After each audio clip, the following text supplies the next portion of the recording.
বোন বোন নীলপরি, জানিস কি আজকে একটি কথা?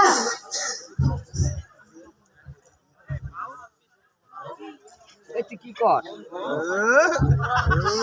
বোন শোন, আজকে রাতটা এমনই একটি রাত, জানিস আজকে রাতে যে স্বামী স্ত্রী মিলন করবে তার তার ঘরে জন্ম নেবে একটি পুত্র সন্তান।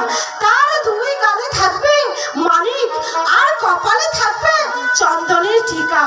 7 রাজার ঘরে যা না আছে ওই ছেলে সব কিছু নিয়ে জন্ম নিবে। বোন কি বোন, এই তো সকাল হয়ে যাচ্ছে, চল বোন আমরা চলে যাই, চল।